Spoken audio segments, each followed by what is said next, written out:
Welcome to the party. I'm Sam Ekstrom of Locked On Sports Minnesota. It's time for playoff football. The new season starts now, and I've got keys to Vikings-Giants coming up on the show. Luke Inman, Superior Sports Talk. The champ is here, ready to get my first place prize money for our gambling picks today. Hey, this is Arif Hassan at Pro Football Network, here to remind Luke that we all lost money. Sam just lost the most money. And I'm Luke Braun of Locked On Vikings, and I'm still mad because I choked away the lead. That's the crew today. It's the Minnesota Football Party Playoff Edition. Let's do it. Locked On Sports Minnesota Podcast. It's endless Minnesota Vikings talk with the diverse voices of your local experts. It's time for the Minnesota Football Party. It's your guys hanging out talking next-level Vikings football. So join in with Pro Football Network's Arif Hassan, Locked On Vikings Luke Braun, Superior Sports Talk's Luke Inman, and Vikings insider Sam Ekstrom, plus the biggest names in Minnesota football for the Minnesota Football Party. And it starts now.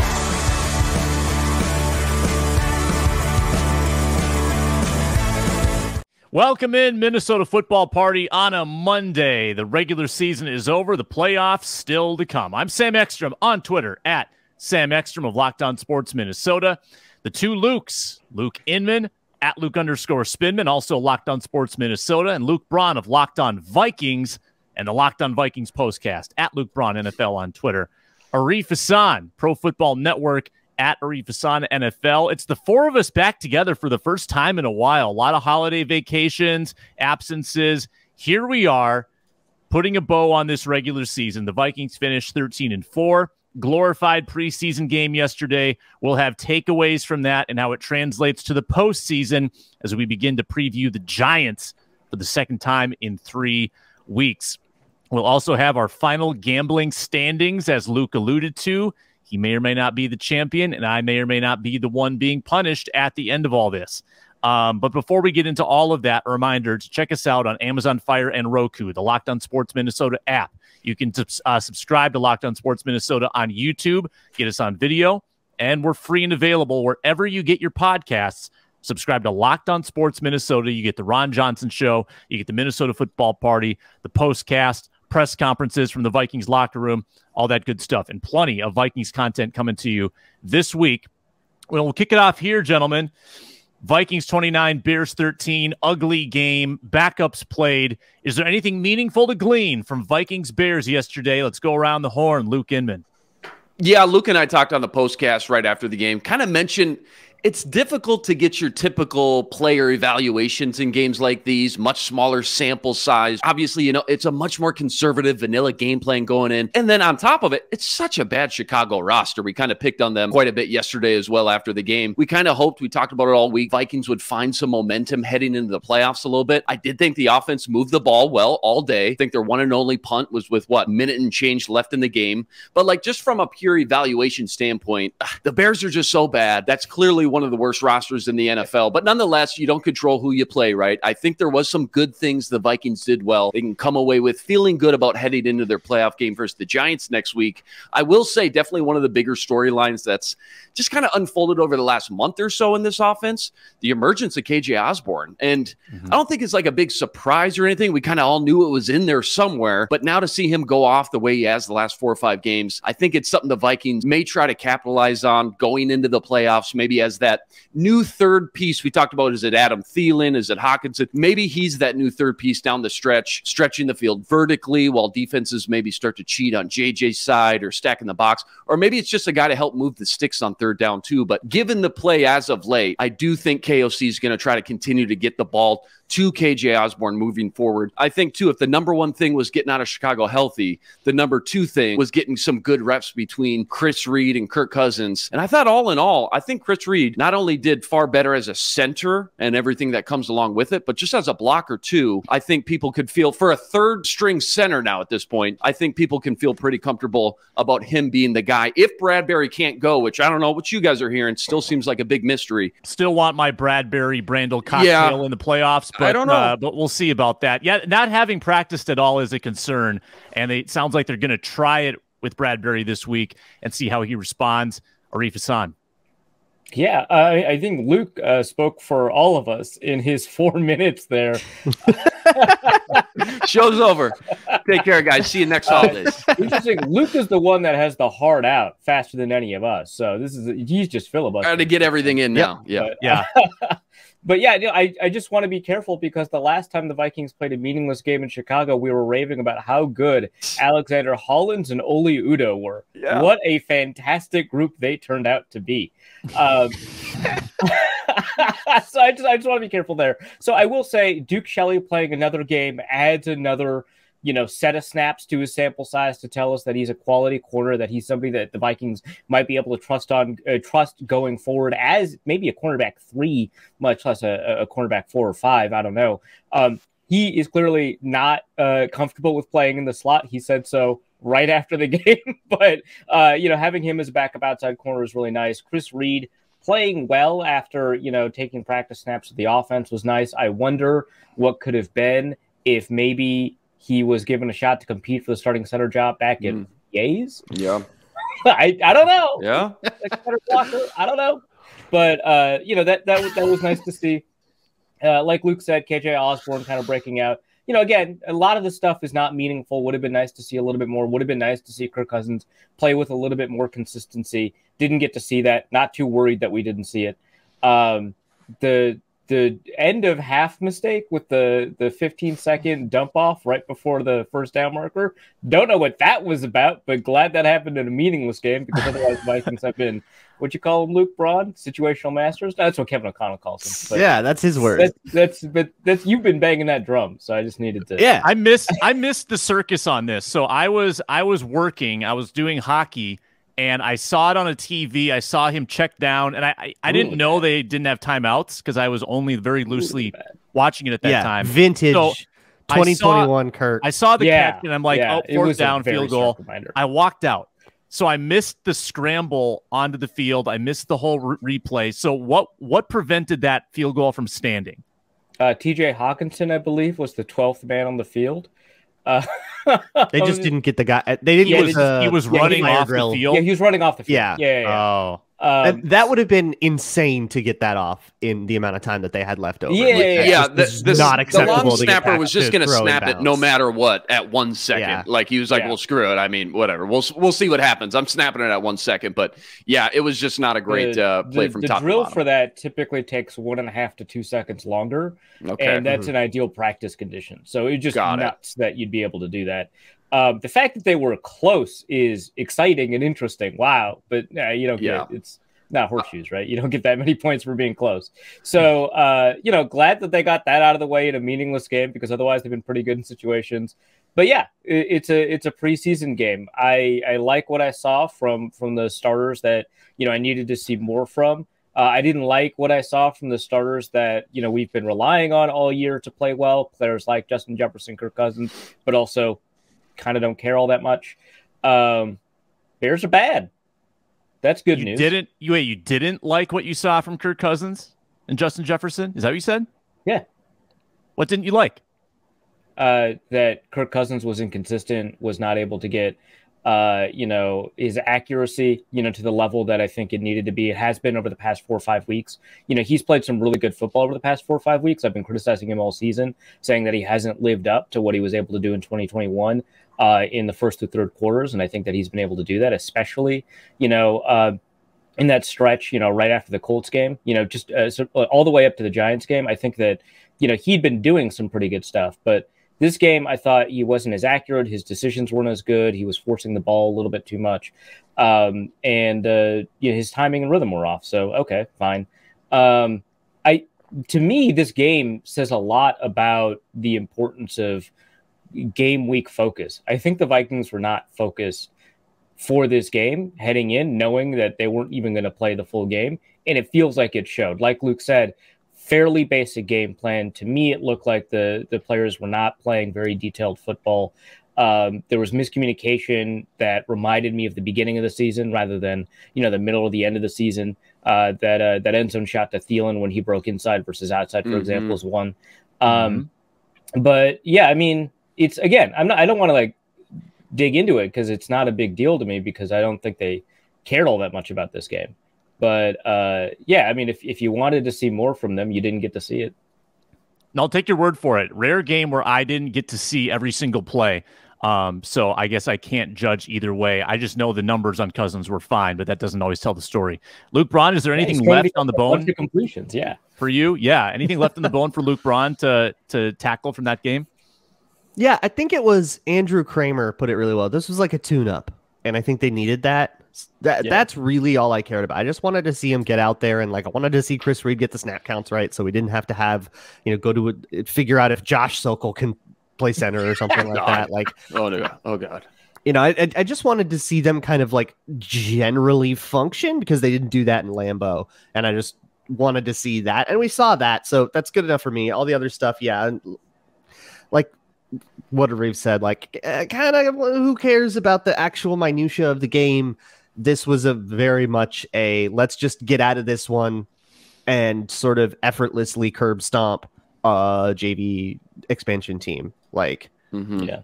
Oh, I will say Nick Mullins played like a pretty decent backup. Did not love the pick, but whatever.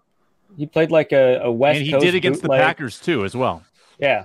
So yeah, they know what game plan he needs. He needs the Shanahan game plan, and that's what he had. Yeah, no, I agree with that. I'm glad you called that out. I think, again, number one thing, getting out of there healthy. Chandon Sullivan, that's the only one we got to kind of wait and see about. I know Dalvin was a little banged up in the second half. KOC said they're both good. Oh, yeah. Okay. He said he could have come back in the game if they wanted him to, but they said, but why bother? Got it. Yeah. Also, Josh Metellus, who 3 years ago was taking snaps as a slot corner in training camp before being moved back to safety. He was always a safety on the depth chart. Has now replaced Chandon Sullivan, I think in 3 games, at least 2 games, as a slot corner. So I think that is just the Vikings answer there. And I remember in training camp a couple years ago, him impressing me, despite that not being a skill that he had at Michigan State. Michigan State. Michigan. Ooh, I hate mixing these up. People get so mad, and they should. But that was, that was not his game at Michigan. He was like a very interesting. Yeah, but he's pretty good at it. Yeah, glad you called that out. Very interesting because boundary. Yeah, Vikings don't have a ton of depth. Who's kidding who? But nickel corner, that slot corner. If Chandon were to go down, they don't even have a guy. Yeah, we don't even like. We all look. Andrew Sendejo can come in and play slot in the playoffs. Theo Jackson. That's hilarious. I mean, we know it can't be Duke Shelley, right? Right. Yeah. Don't even ask him. Don't even ask him. Yeah. Doesn't move inside. Do not even ask him. Duke Shelley gets cut when he moves inside. Duke Shelley game ball yesterday. Yeah. How about this one before we pivot to Giants?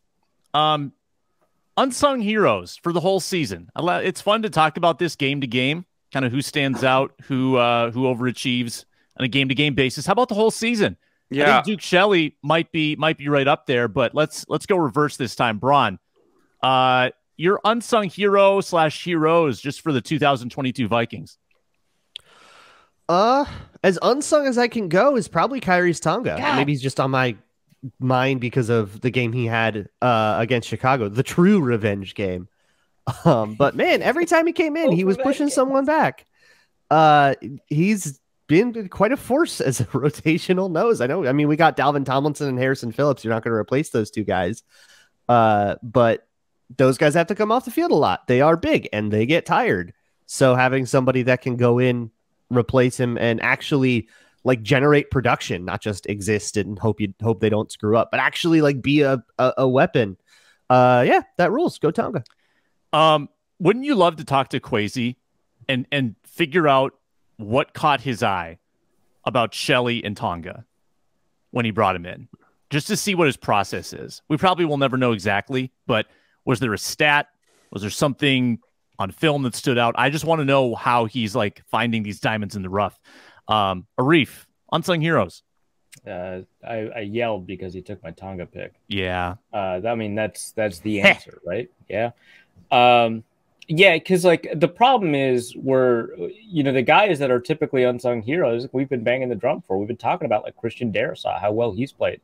We've talked a little bit about Brian O'Neill, how well he's played. We've talked about a lot of these players that don't tend to get a lot of press. What about Ezra Cleveland? Now, he's not playing as well as Darrisaw or O'Neill, but he's playing a good deal better than Ed Ingram, right? And in my eyes, I know PFF disagrees, playing a fair bit better than Garrett Bradbury had. Cleveland is doing everything just a little bit better than average. There's one or two games here where he's gotten absolutely demolished. But for the most part, everything that he's done, whether it's pulling, whether it's drive blocking, whether it's getting out in zone to get to the second level, whether it's just pass blocking against power, pass blocking against finesse, everything he's doing more than competently, which I think has meant the world for Kirk Cousins. So Cleveland, I think he's pretty good. Josh Metellus, though, Arif already brought him up. I mean, he's the only guy left outside of Tonga, I think. It's whether it's special teams with the pump block, 3 safety packages. They started finally throwing some wrinkles in there. Donatel did in the second half of the season, filling in for Harrison Smith at times or Cam Bynum. You heard KOC give him the game ball yesterday. He's rocking the C on his chest now as a captain. Never really gets any love or spotlight, but I'm glad Arif called him out. I think he's just had a rock-solid season all the way back to, what was it, week 3, week 4 versus Detroit, game-sealing interception versus Jared Goff. But yeah, Tonga's for sure the number 1 guy. I think Josh Metellus is number 2. How about Kwesi low-key maybe crushing day 3 of the draft? A Caleb Evans looks like a player round 4. A Sezi Otomewo is getting key snaps late in the season and actually making some plays. And say what you will about him, like freaking out and fist pumping and banging his chest after a tackle on a 1st and 10 for a 5-yard gain. But that aside, Ty Chandler, we saw him in the preseason, looks like a player. Jalen Naylor, I like Jalen Naylor. I think Jalen Naylor could be a contributor next year. And then Vidarian Lowe and Nick Muse, well, you haven't cut them yet, so they might turn into something. Like you might get something. Or is Nick Muse on the practice squad? Because he's like waived right before the game, right? So yeah. Nick Muse has been on the practice squad. Activated. So he's been like pseudo roster because they've activated him, I think, the maximum amount of time. Shadow depth. Yeah. One final bit. Chris Boyd. I can't believe we didn't mention him. There's an unsung hero. Oh, holy sure. crap. Yeah, he's done really well, especially the first half of the season. But for the most part, he has been a critical and important special teamer throughout the season. He's been a critical part of some wins, right? Like he was the one that forced the fumble on Amir Smith-Marset, right? Am I remembering that correctly? That was Cam. It was Cam. Yeah, it was Chancellor. Forced a fumble, a huge fumble in London. Right? He forced the Saints fumble. Yeah.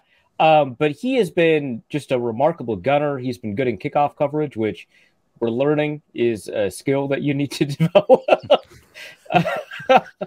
Jalen. But yeah, no, Chris Boyd has been an absolutely essential special teamer. Yeah, that's how rough is the 2021 draft class looking? Aside from Darisaw, who's a massive hit, Mond, Surratt, Davis, Patrick Jones, meh, Wongwu nice, Bynum nice, and then Robinson gone, Smith-Marset gone, Zach Davidson gone. And those are all fifth. Like that's all the first 5 rounds. Like those are rounds where you'd at least expect to hang on to players for 2 years. And then Jalen Twyman gone. Not looking awesome. Wongwu just needs a chance. That's what I've been saying. And they finally gave him one yesterday. I thought they were just going to like usurp Wongwu and just play Chandler. Yeah. And I was going to get mad about it. But no, he actually had a nice run, had a nice catch. Whoa, he actually can produce on an NFL field. Stunner. That's my biggest KOC gripe. Other KOC gripes, I'm just throwing this at you guys, but that's probably my low-key KOC gripe, is not utilizing Wongwu more effectively, not using Irv Smith more effectively early in the season. I guess he's kind of tried with Rager, but maybe lacking just a little too hard with Rager. That is a gripe in its own. Well, the Colts game is, example A. And he got really mad at Rager, too, when Rager stopped on the route. But great. Does anyone have nitpicks? 2022 Vikings nitpicks? He's late to adjust, right? Like, the fourth quarter is fantastic. Let's put that in the third quarter. Right. Let's do it after, like, 2 series, how about? Yeah. Why even wait that long? Like the team cannot go 60 minutes without doing something embarrassing, like, ever. Right.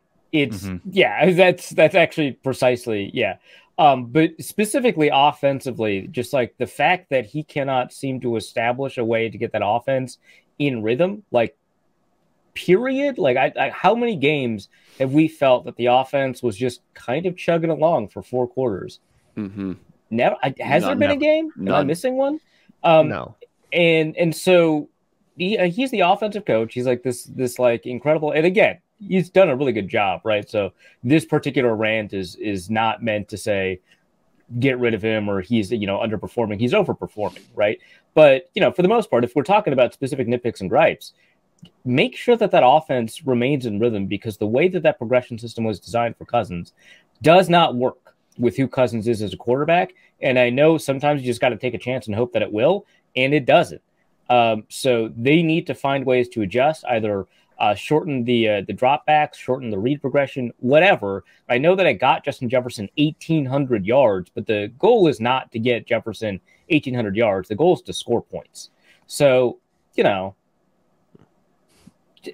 tighten up the offense. That is a big concern of mine. You kind of already brought it up, but just blindly rolling with Ed Ingram right out the gate, and Bradbury too. Maybe Chris Reed would have been better, even at guard, maybe instead of center. Maybe it would have been Bradbury and Reed, because Ingram's just been so bad. And I get it. You got to go through the rookie lumps and just kind of ride out that wave and hope he continues to get better. Seeing Chris Reed now a little bit, just a small sample size, makes me wonder if maybe they made a mistake going all the way back to OTAs and training camp, and then in the preseason not giving Chris Reed a little bit more of a shot.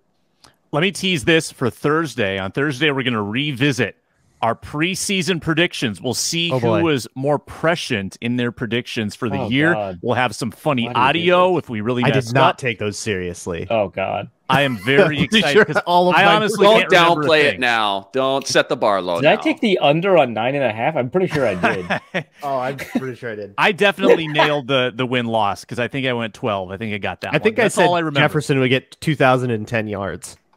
That's pretty good.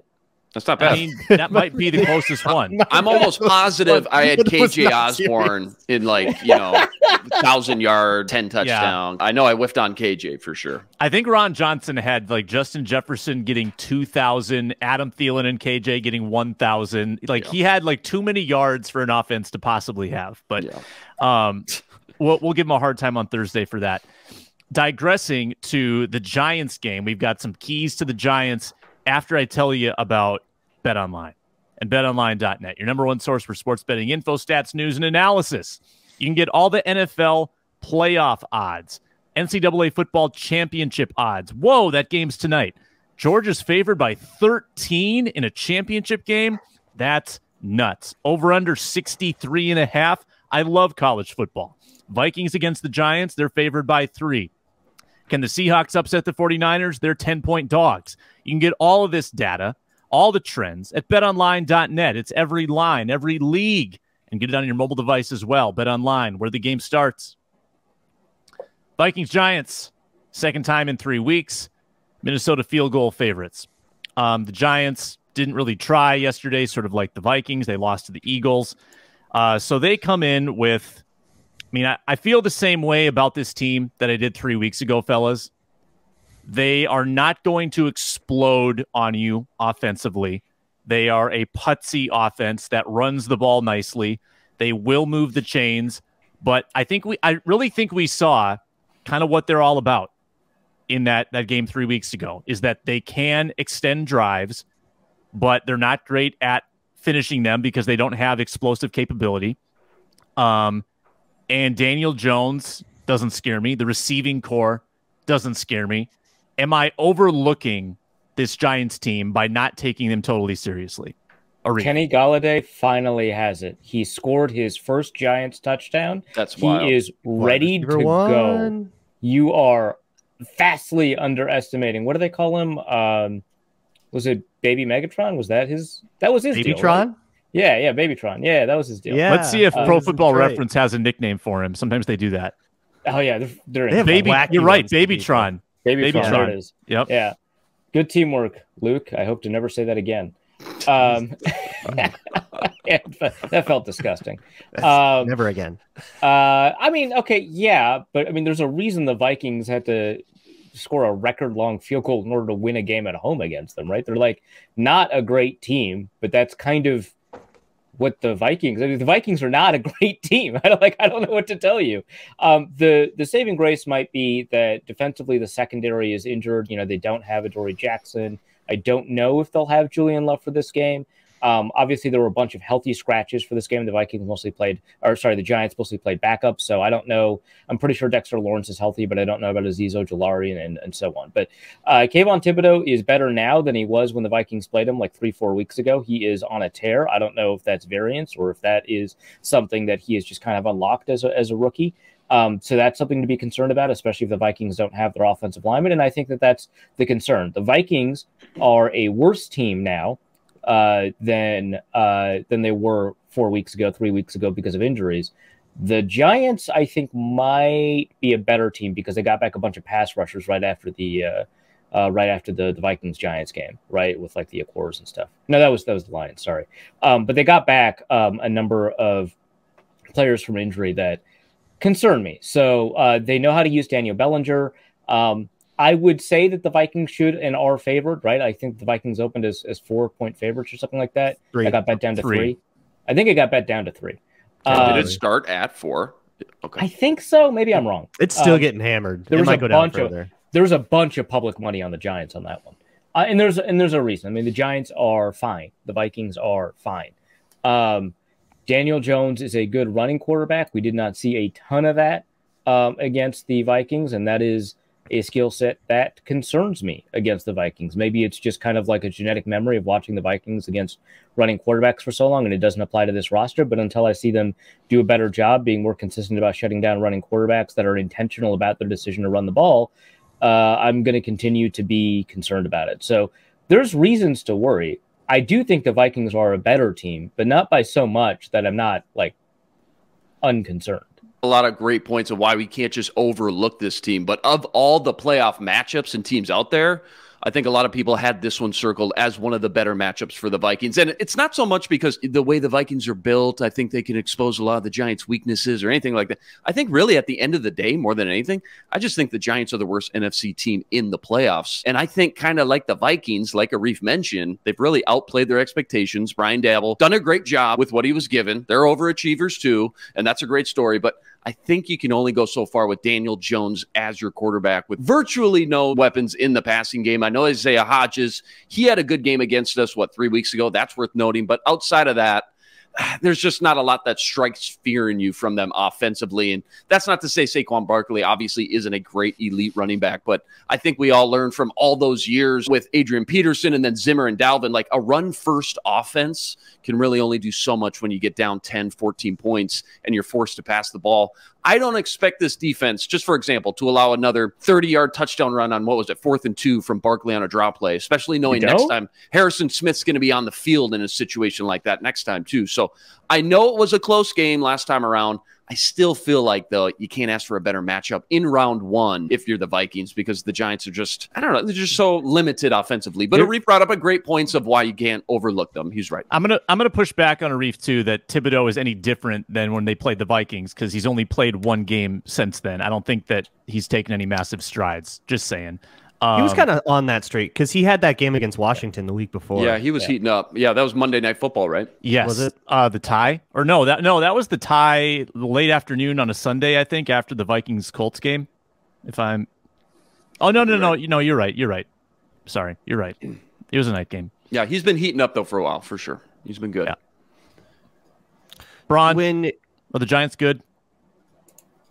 When you are playing a defense, the last thing you want them to be able to do is rush 4 and man cover, right? That is the holy grail. If you can just rush 4 and never have to blitz, if you can just man up and never have to double or anything like that, or maybe just bracket like one superstar, it's really, really, really hard to move the ball. And I think the Giants have half of that equation because they can rush 4 all day long. They have a fantastic front. And that does scare me, especially Thibodeau versus Oli Udoh, who I'm sure Thibodeau will line up on Oli Udoh all day long. Udoh struggles most with speed and quickness, way more than he struggles with power guys. So that's Thibodeau. He's got speed, quickness. He's been able to beat tackles all day, all year long with that. That is a matchup that absolutely concerns me. But then if you can block it up, and if you can, put an extra tight end there if you have to or something, can the Giants cover Justin Jefferson and KJ Osborne and Adam Thielen? I don't think so. And I think on the outsides in that kind of skill player, that wide receiver corner matchup, I think you give it to the Vikings pretty handily both sides, because who do the Giants have at wide receiver? And so if the Vikings are going to win this game, it's going to have to be on the perimeter. And they're going to have a tough time winning the game in the trenches. And I don't know what that turns into, but I think that's where this matchup is who can kind of take the game and make the part where they have an advantage matter more. So, Luke, you said they rush 4 a lot.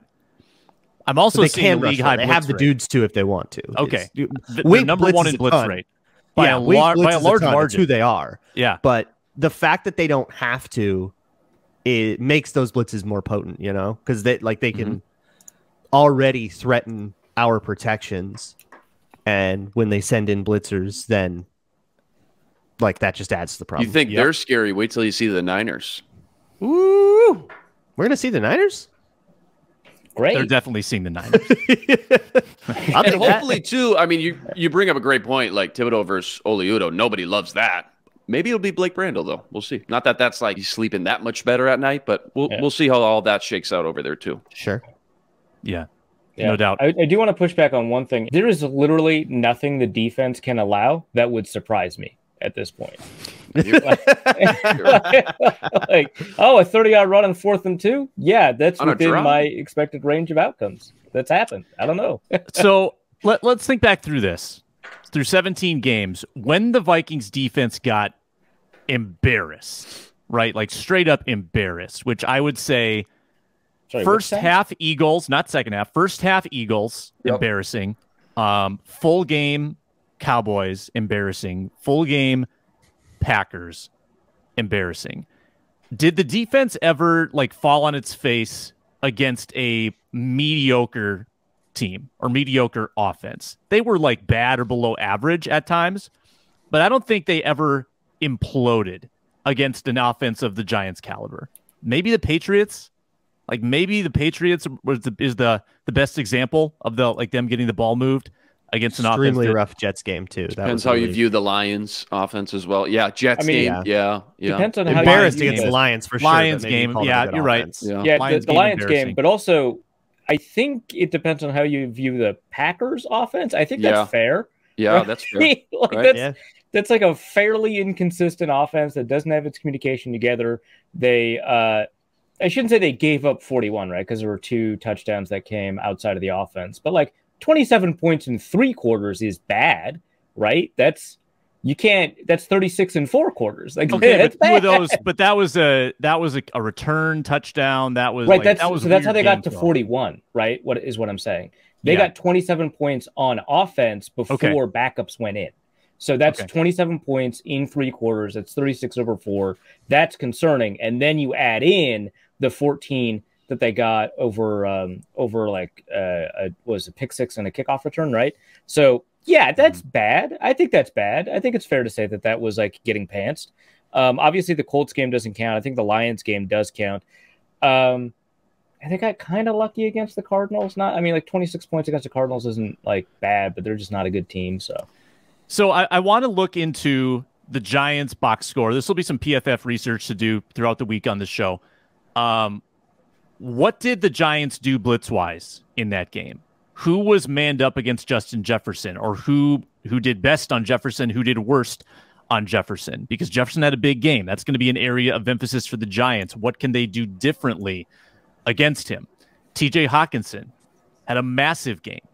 Who was he manned up against? I want to look into all these things because this is a very quick turnaround to play a team again. It's all going to be fresh in their mind. So I think we'll see some different stuff from New York. So the key will be I think the biggest fear that I have, and that Vikings fans probably should have, is what if JJ is just not part of the game? What if the Giants take him away? They do whatever it is that the Packers have done, the Cowboys have done, the Lions have done the first time to eliminate him. Is Kirk Cousins going to be willing to throw some tight windows in the playoffs to get him involved? I think that's probably my biggest anxiety. Am I wrong about that? They just do not want to live that way. Talking to Patricia Traina of Locked On Giants before the game, I was like, so what are they going to do against Jefferson? And she was like, they'll probably just play sides and let him run around. And it's like, what? Okay. That's exactly what happened. Yeah. Jefferson had like live. 16 targets. Well, so 9 of his targets were against Fabian Moreau, right? Okay. Yeah. And they clearly were not shadowing Fabian Moreau, right? Like that's just not how that works. So a lot of it, I mean, the Vikings chose their matchups against the Giants because they knew how the man coverages are rotated. So like that's why, for example, Justin Jefferson had a couple against Darnay Holmes, and so did TJ Hawkinson. TJ Hawkinson had some against, I think, their backup linebacker, McFadden. Who had a pretty good game as a backup in Week 17. But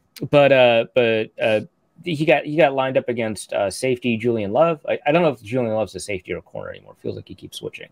But Hawkinson had basically his pick of matchups, and Jefferson was moved around a little bit to get his matchups. But they weren't shadowing anybody. They just appeared in man coverage on a blitz, and Cousins was like, okay, well, TJ Hawkinson's wide open, so just do that. There's another 16 targets for Hawkinson too. There you go. Yeah. That's crazy. Some public service announcement. First of all, we're going to talk about this game all week on this show because Inman and I are extending our programming. We're going 4 days a week. We're filling in Tuesday. We're filling in Wednesday. Braun and Arif back with us on Thursday, so you'll get plenty of Vikings-Giants breakdowns. We're going to tell you the final gambling standings after I tell you about Built Bar. Built.com has always been your spot to get Built Bars. Locked on 15 promo code 15% off. You can also get them in stores. You can go to Walmart.